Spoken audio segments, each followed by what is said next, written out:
sempre a igreja, as nossas notícias. Meus irmãos, dito isso, eu gostaria de entrar no texto dessa noite, que, por sinal, hoje é o último domingo desse mês, o mês da família. Vamos falar então, encerrar falando de família. Hoje de manhã nós falamos um pouquinho, e eu gostaria que os irmãos abrissem lá em Efésios capítulo 2, do verso 19 até o verso 22. Nós temos aqui um trecho da carta de Paulo aos Efésios que tem a nos ensinar muitas coisas, e com a graça de Deus aprenderemos aqui sobre o que é a família de Deus, a igreja, a família de Deus. Se hoje de manhã nós olhamos para os fundamentos da família, nós vamos ver para o que essa família original apontava, que é a igreja, a família, a grande família do Senhor. Vamos então ler o texto, está lá em Efésios capítulo 2, peço que os irmãos deixem a Bíblia aberta e acompanhem comigo a leitura. Diz assim, Efésios 2, verso 19 ao 22. Assim, já não sois estrangeiros e peregrinos, mas concidadãos dos santos, sois da família de Deus, edificados sobre o fundamento dos apóstolos e dos profetas, sendo ele mesmo, Cristo Jesus, a pedra angular, da qual todo o edifício bem ajustado cresce para santuário dedicado ao Senhor, no qual também vós juntamente estáis sendo edificados para a habitação de Deus no Espírito. Que Deus abençoe a sua palavra. Vamos orar mais uma vez? Deus Santo, nós te louvamos pelo privilégio que é nos reunirmos como família de Deus aqui. Família do Senhor, casa do Senhor, templo do Senhor, morada tua. Obrigado, Deus, porque agora temos aqui em nossas mãos a tua palavra, poderosa, inerrante, infalível, traduzida em nossa língua. Obrigado porque aprove ao Senhor nos chamar nesta noite para estarmos aqui nessa casa de oração. Senhor, agora pedimos a Ti, pelo poderoso Espírito Santo, que o Senhor abra o nosso entendimento e nos dê clareza da Tua voz e nos ajude a sermos mais parecidos contigo nessa noite. É o que eu te peço em nome de Jesus. Amém. Bom, como eu antecipei, hoje de manhã nós vimos sobre como a família é o projeto de Deus. Não é algo criado por homens. A gente costuma falar que a família é uma instituição humana. E de fato ela é, porque nós somos humanos, mas ela é original de Deus. Deus quis fazer. Isso daqui não é um processo evolutivo, não é o jeito que é melhor, é mais pragmático, é o jeito que dá certo. Dá certo porque Deus quis assim. Porque Deus criou assim. Então, família é coisa de Deus. Deus quis que fosse assim. Porém, por que Deus criou famílias? Deus criou famílias para se revelar. É isso que ele faz. Ele se revela por meio, ele coloca ali em Adão e Eva sua imagem e semelhança. Então, a partir de Adão e Eva, o mundo criado conheceria o caráter de Deus. A partir da criação dos seres humanos, o mundo todo veria quem é Deus. E é isso que acontece. Mas os irmãos sabem muito bem que a queda vem. E a queda distorce essa imagem e semelhança. Mas não a dissolve. Permanece ainda, mas é aquela imagem quebrada. É como você, quando vê um copo de vidro desse aqui caído no chão. Você pode falar, não presta para muita coisa, só vai furar o pé de quem pisar ali, mas continua sendo. Você consegue imaginar o que era aquilo ali antes de cair. Você consegue imaginar que é um copo todo estraçalhado, mas ainda assim é alguma coisa ali que aponta para o copo, ainda que quebrado. Deus não tem plano B. O plano dele é fazer uma humanidade que reflete a sua imagem e semelhança. O que ele faz então? Ele restaura, ele redime. Verso 15, lá de Gênesis, no momento que Deus poderia dizer o seguinte, olha, cansei de vocês, seres humanos. Eu vou criar outra coisa aqui agora, porque vocês já falharam no primeiro teste, e eu vou então criar outro tipo de criação aqui para resplandecer a minha glória. Deus não faz isso. Deus chega para Adão e para Eva e fala, por meio de ti, suscitarei a tua descendência que vai pisar a cabeça da serpente. Deus está dizendo ali, as famílias permanecerão. E eu vou usar esse enredo todo para trazer glória ao meu nome.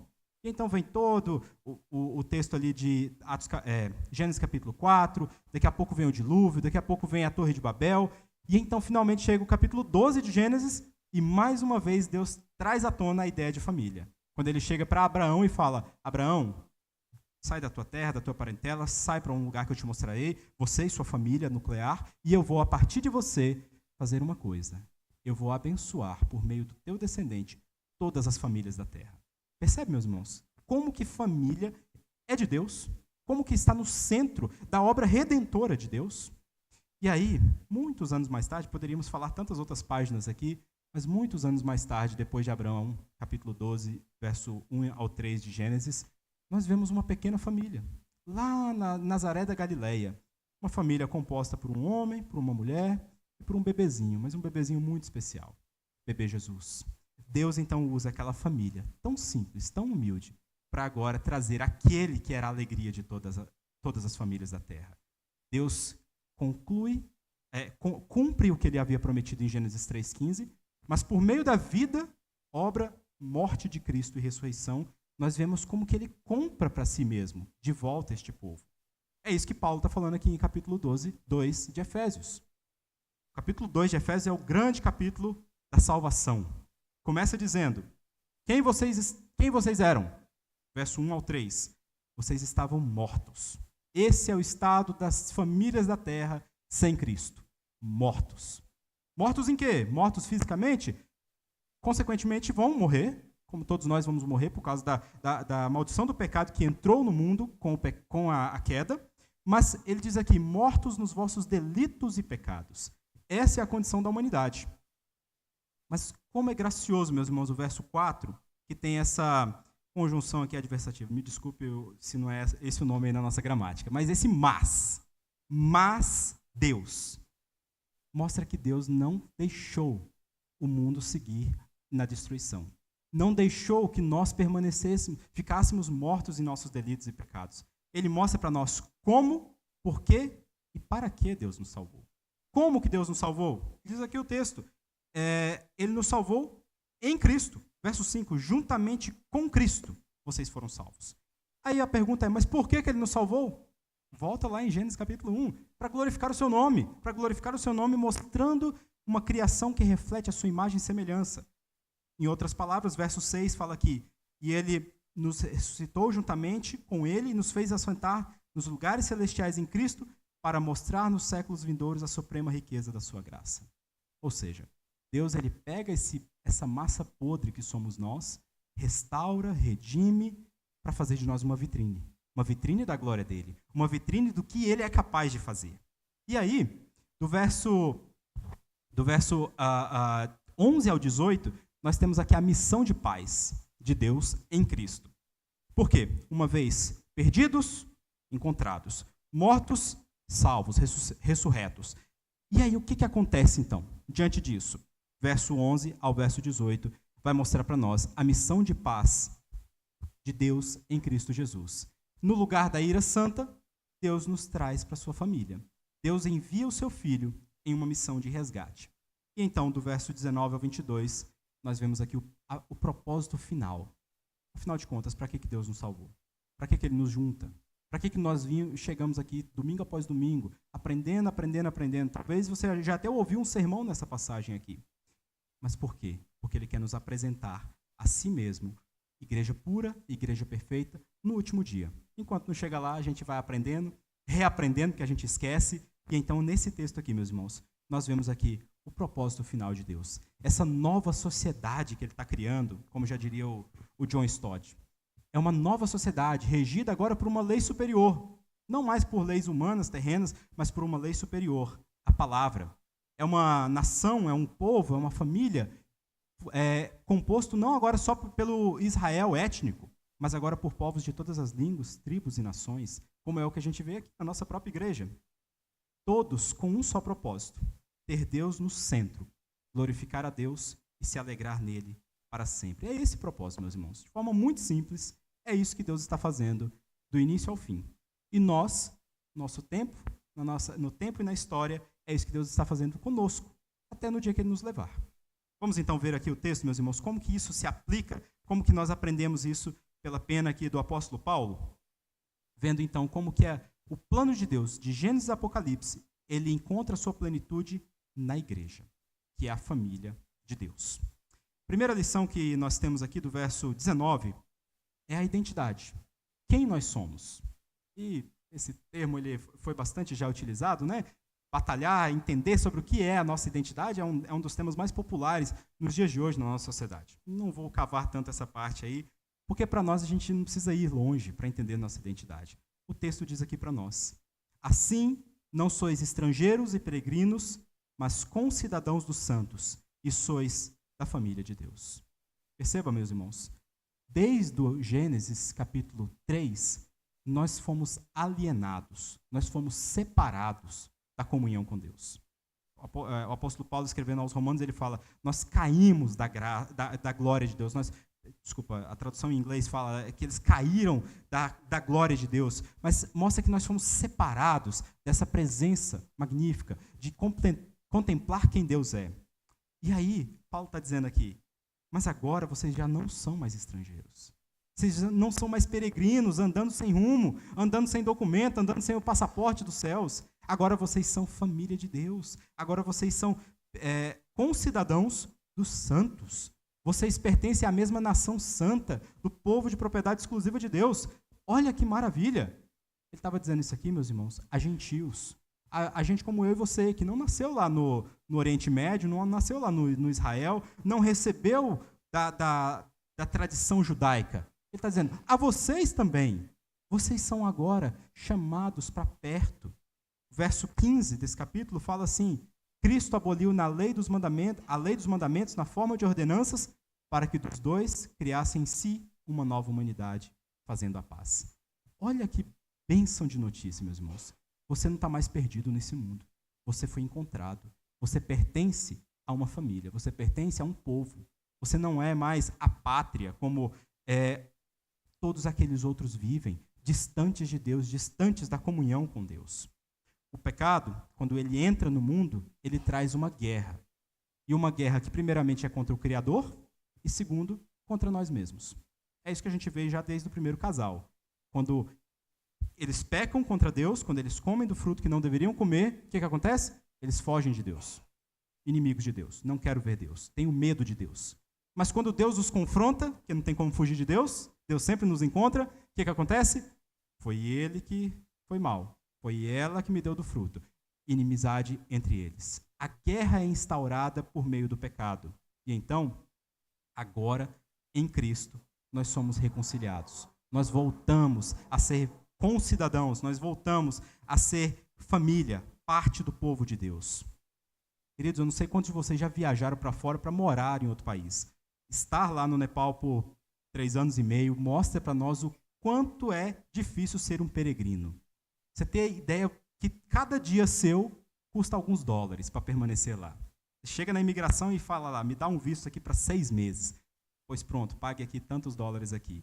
E aí você fala: opa, mais 180 dias para eu viver nesse país aqui. Cada diazinho você consegue ver o cifrãozinho ali.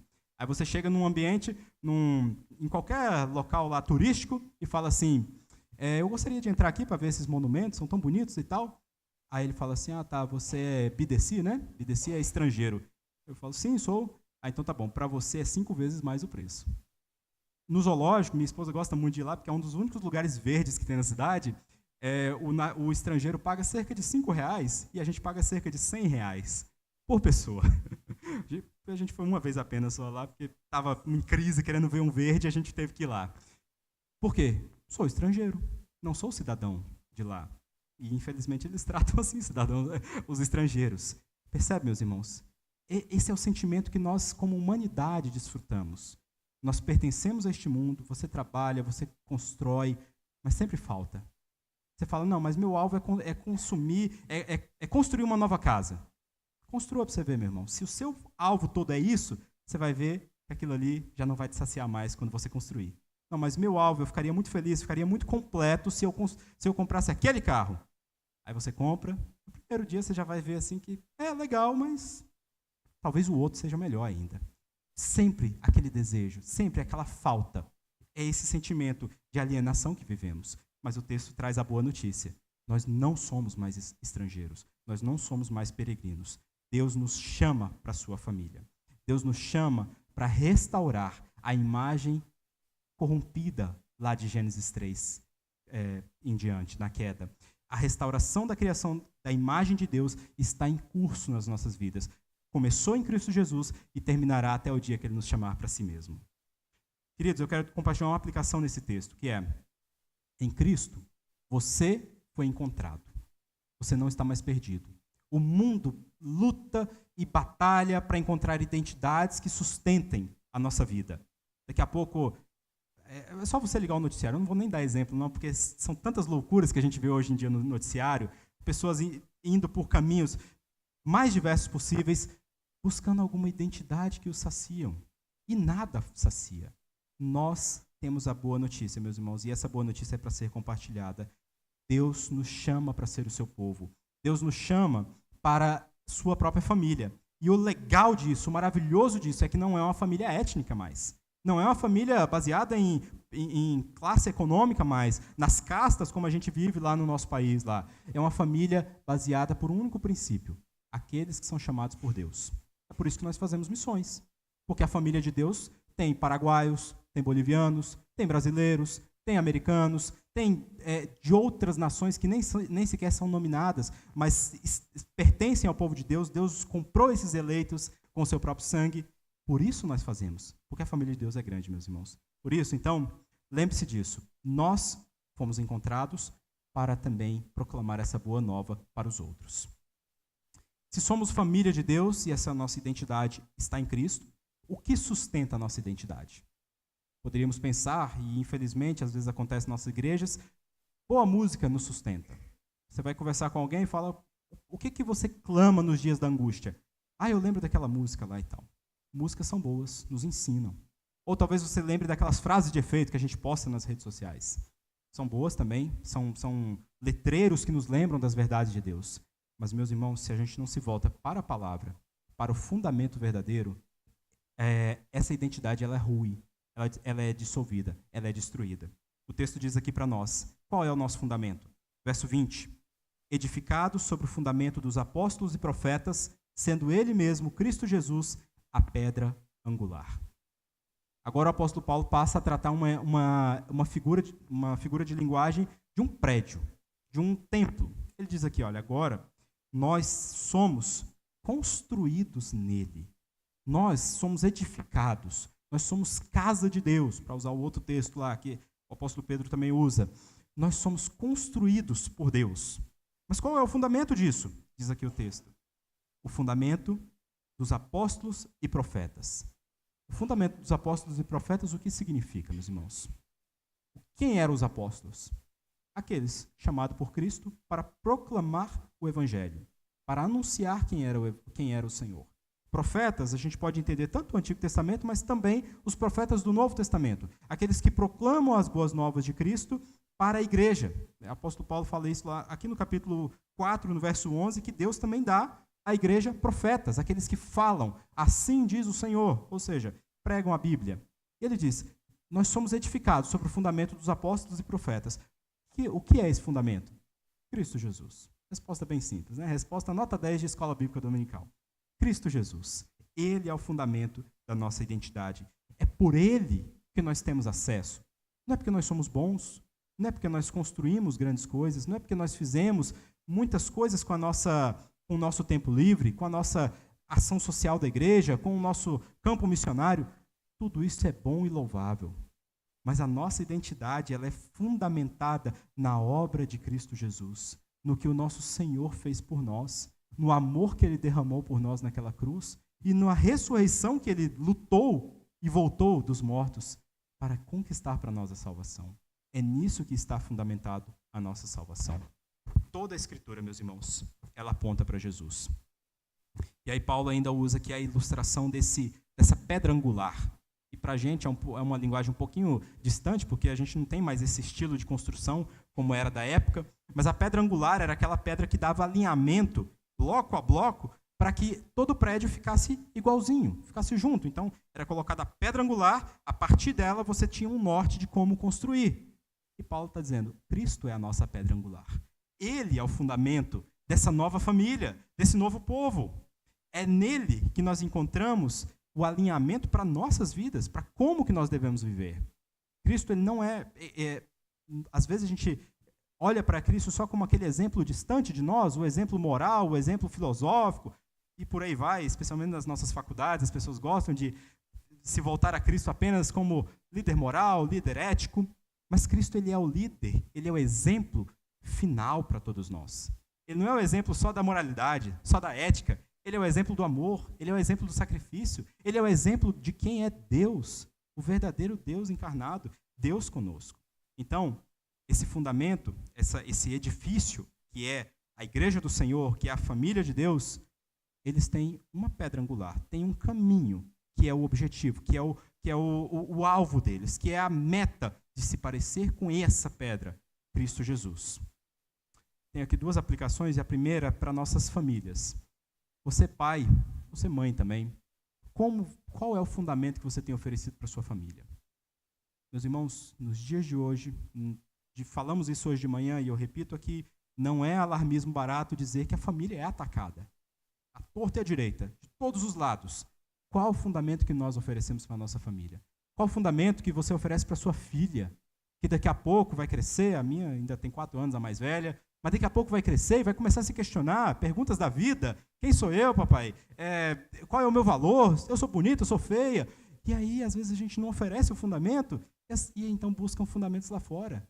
Vai buscar o fundamento no TikTok da vida, numa rede social da vida de alguém que você não faz nem ideia.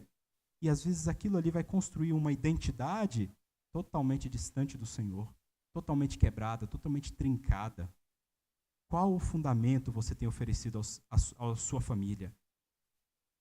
Que você ofereça esse fundamento, o fundamento dos apóstolos e profetas, Cristo Jesus, a pedra angular. Segunda aplicação é a sua construção, agora para a nossa vida. Compare a sua construção, o seu edifício, que é você. A sua edificação, você mesmo. Compare com a pedra angular, que é Cristo. É muito fácil a gente comparar com aqueles tijolinhos um pouquinho mais puídos, um pouquinho mais machucados ali do edifício, aqueles tijolinhos que são aqueles irmãos que têm uma vida um pouquinho mais difícil, que às vezes dá um passo para frente, 3 para trás, mas levanta e fala, eu quero ser crente de novo, e vai lá. E às vezes a gente se compara com esses e fala, Senhor, eu sou melhor. Que bom que eu não sou como esse. Mas não é com esse que nós devemos comparar. E nem muito menos com os que estão acima. Não, vou comparar então com aquela irmãzinha da oração, aquele pastor que é maravilhoso, que é santo. Que bom, espelhe mesmo aqueles que são bons exemplos, mas se compare com a pedra angular. Veja se você está construído de acordo com a pedra angular, Cristo Jesus. Se o seu edifício está seguindo a mesma ordem da fundação que é o nosso Senhor. Queridos, Deus nos adotou, Deus nos deu um fundamento verdadeiro para seguir. Mas e aí? Para onde que estamos indo? Para que serve tudo isso?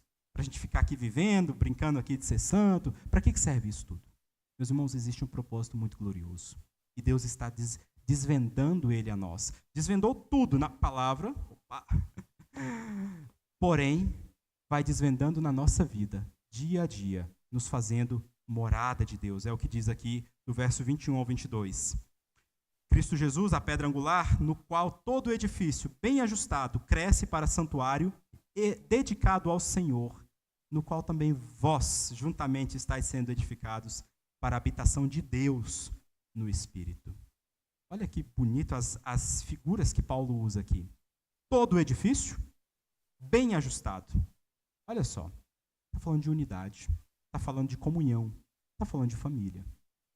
Igreja, meus irmãos, povo de Deus, é chamado de família de Deus. Quando a gente vira para o nosso irmão e para a nossa irmã e fala, olá, meu irmão, isso não é uma formalidade. Isso não é um pronome só de tratamento. Ah, que bom, tem que se tratar assim. Entrei na igreja, agora tem que tratar todo mundo por irmão. Isso é uma verdade. Você olhar para um e para o outro e falar, você é meu irmão. Eu amo você agora por causa que nós temos o mesmo Pai. Porque nós temos o mesmo sangue, o sangue de Cristo em nós. Perceba, Paulo está falando isso aqui para uma igreja que tinha judeus e gentios. Judeus eram o povo lá do Antigo Testamento. Gentios era tudo. Podia ser romano, podia ser grego, podia ser um brasileiro, podia ser o que fosse. Costumes diferentes, alimentação diferente, vestimenta diferente, língua diferente. Tinha isso na igreja de Éfeso. E Paulo está falando, mas vocês são um. Todo o edifício, em unidade, bem ajustadinho, ó, azeitado, funcionando perfeitamente. Perceba a unidade na diversidade, meus irmãos. É isso que a igreja do Senhor é. E eu, mais uma vez, puxando a sardinha para o nosso país tão maravilhoso, a gente vive isso daqui todo dia.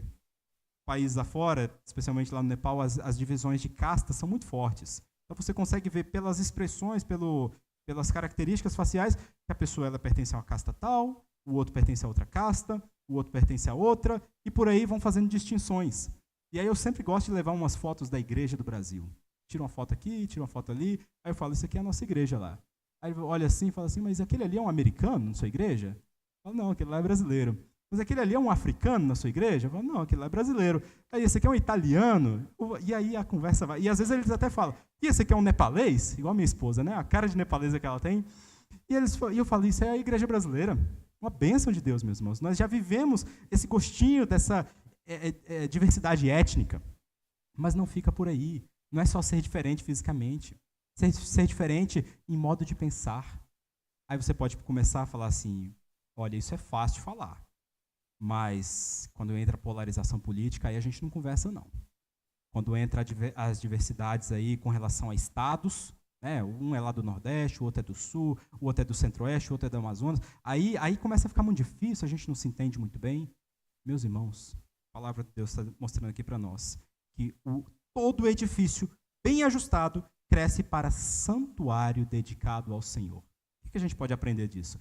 Todo edifício, variado, diferentes tijolinhos ali nesse edifício, maravilhoso, chamado Família de Deus, Igreja de Deus, mas todos eles são santos.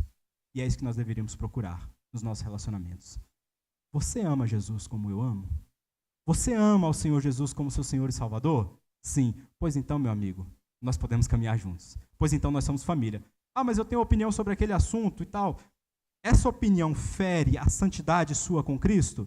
Fere. Ah, então largue mão essa opinião. A minha opinião fere a minha santidade para com Cristo Jesus? Fere. Pois então largue essa opinião. Não, a minha opinião é só uma opinião cultural mesmo, não fere. Pois então continue e vamos vivendo juntos. Vamos seguindo até o dia que nós seremos uma só família perfeita lá no céu. Queridos, é hora de resgatar esse discurso. Nós somos um em Cristo Jesus. Devemos estender a mão, especialmente aos que pensam diferentes, mas têm o mesmo objetivo de andar em Cristo em santidade. O propósito de Deus com a sua família é meio óbvio, né? Mas é comunhão. É que nós vivamos juntos. E isso não é um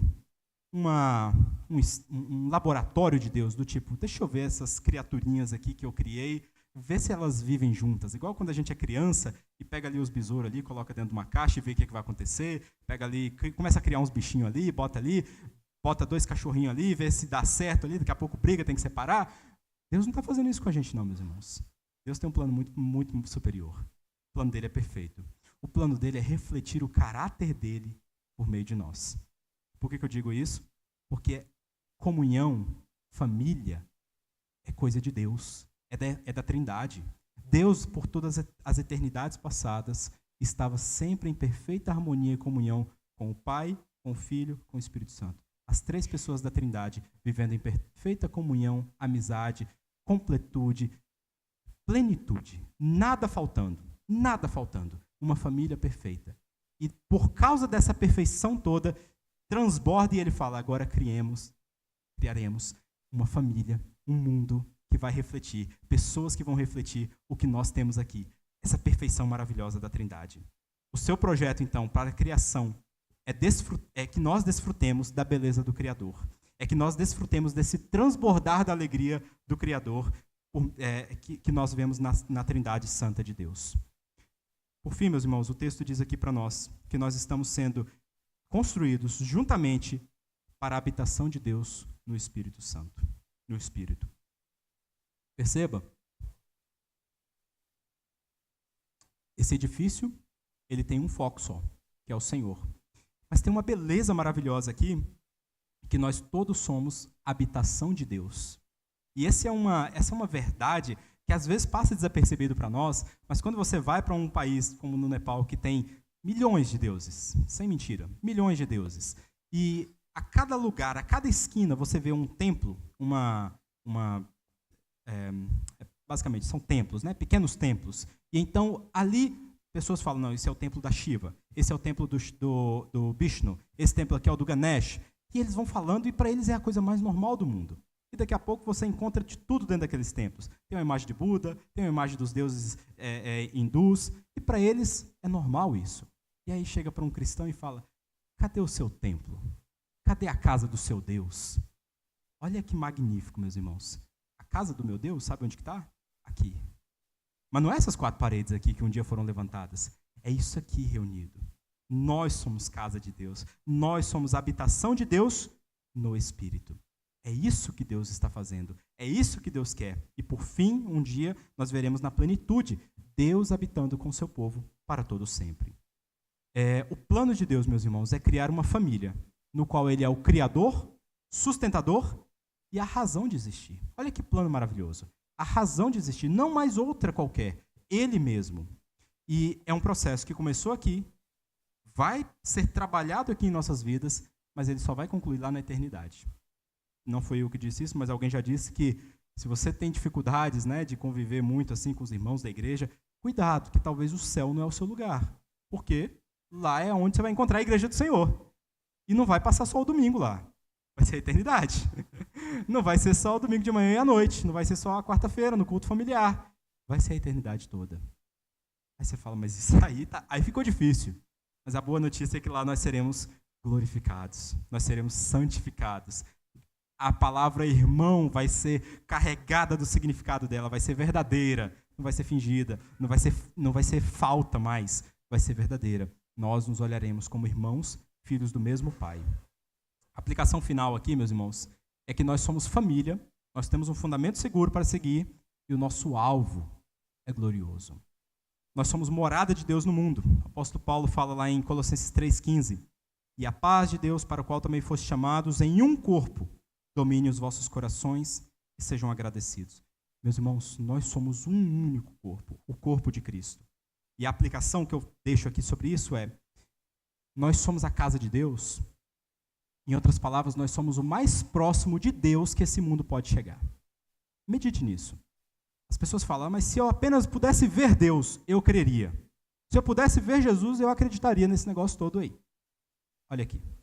O mais perto de Jesus que o mundo pode chegar é isso aqui.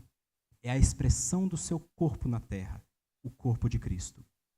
Aí, se você tem alguma crítica a isso, talvez é porque é hora de melhorar um pouquinho a sua célulazinha aí do corpo. Talvez você fale, mas aqui, muita hipocrisia, muita coisa, e por aí vai. A gente ouve esses discursos, né? Comece por si. Que eu seja menos hipócrita, então. Para que por minha vida, Cristo seja mais visto. Para que por minha vida, Deus seja mais visto no mundo em que vivemos. Nós somos a carta de Cristo para essas pessoas. Meus irmãos, eu temo, né, preparando essa mensagem, e é interessante que um temor que vinha ao meu coração era, mas é tão simples. Será que é tão simples assim? E a verdade é tão simples assim. É isso que Deus está fazendo. Deus está nos fazendo a sua família. Ele nos comprou e estamos sendo santificados até o grande dia. Não menospreze, então. Se você acha que é tão simples, não menospreze. Foque no que é simples. Estou sendo transformado para ser parecido com o meu Senhor. Sou família de Cristo. Sou família de Deus. Deus está criando, então, esse povo para si mesmo, para ser adorado por Ele e para que nós nos alegremos nele. A aplicação, então, para nossas famílias é: seja intencional com a sua família. Intencional para dizer ao seu filho, à sua filha, até mesmo aos seus pais, aos seus irmãos, a quem for que você tenha acesso, nós somos parte da família de Deus. Nós temos acesso à melhor família que pode existir. E essa família e esse acesso é gratuito. É por meio da adoção. Não é por meio de comprar, não é por meio de merecimento. É por meio da adoção do Pai maravilhoso que nos adotou por meio do Filho Jesus. Dependa de Cristo, então, para isso. Discipular é difícil, meu irmão. Criar uma criança é difícil. Ensinar os outros é difícil. Dependa de Jesus. Paulo está dizendo aqui, vocês são edificados. Voz passiva, vocês estão sendo edificados. É Deus que está fazendo isso. Nós somos os instrumentos. É Deus que faz a sua obra.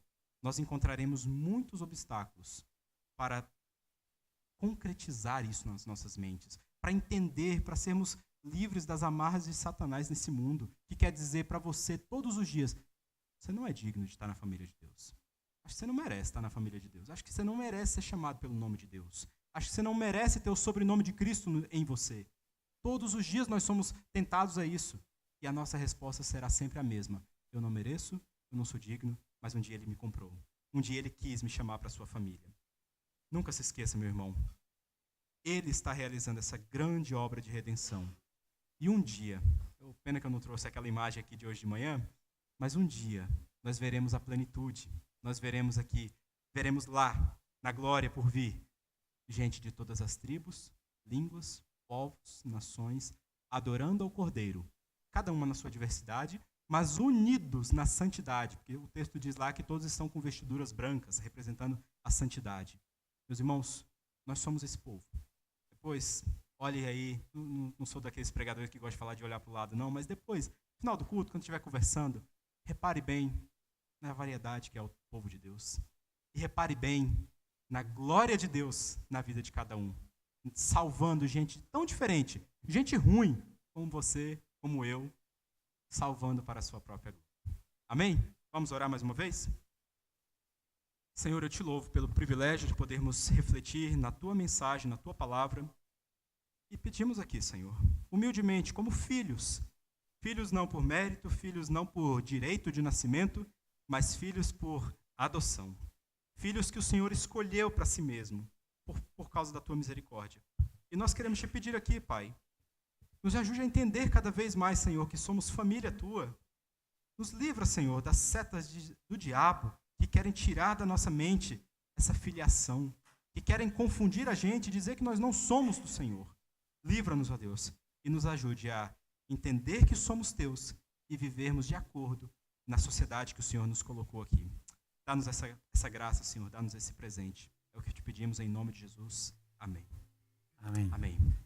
Obrigado, pastor. Deus abençoe, pastor Mateus. Obrigado.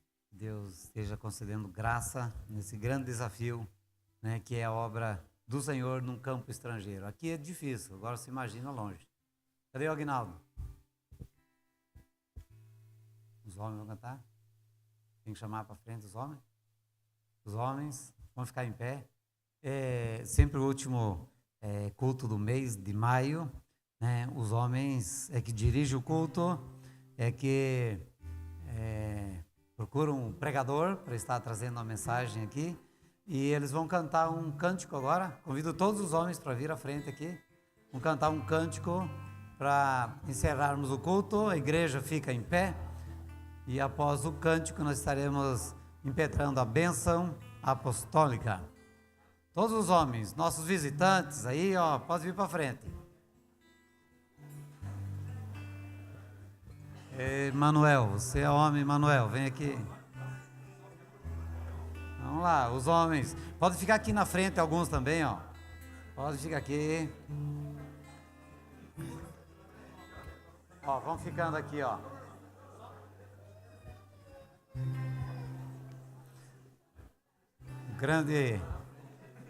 Grande problema dos homens é que eles querem ficar atrás do outro, e daí um vai atrás do outro e vai atrás do outro. Daqui a pouco eles estão lá em cima no 14. Tá bom. Tem que ficar sempre atrás, né? Nós vamos cantar um cântico, a igreja canta junto também, né?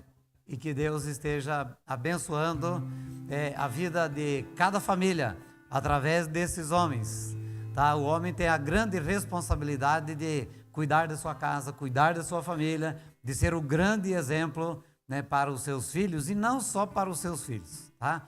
Mas também no convívio, no trabalho e outros relacionamentos mais. Então, pensar nisso. A família é um projeto de Deus, tem um plano de Deus, e o homem é o grande responsável por conduzir esta casa, esta família nos caminhos do Senhor. Então vamos cantar esse cântico. Será uma casa de bênção, minha casa será um pedaço do céu, ali estarão reunidos adoradores que só exaltam ao Deus verdadeiro e fiel. Minha casa será reconhecida como um lugar de milagres e oração, onde Jesus tem prazer em ficar onde o Espírito Santo habita, onde há prosperidade, amor e vida. Faça do meu lar, Senhor, um lugar de harmonia. Faça do meu coração tua casa todo dia. Seja vontade pra ficar e nunca mais partir. Pois a casa que um dia te recebeu nunca mais saberá viver sem ti. Será reconhecida como um lugar de milagres e oração,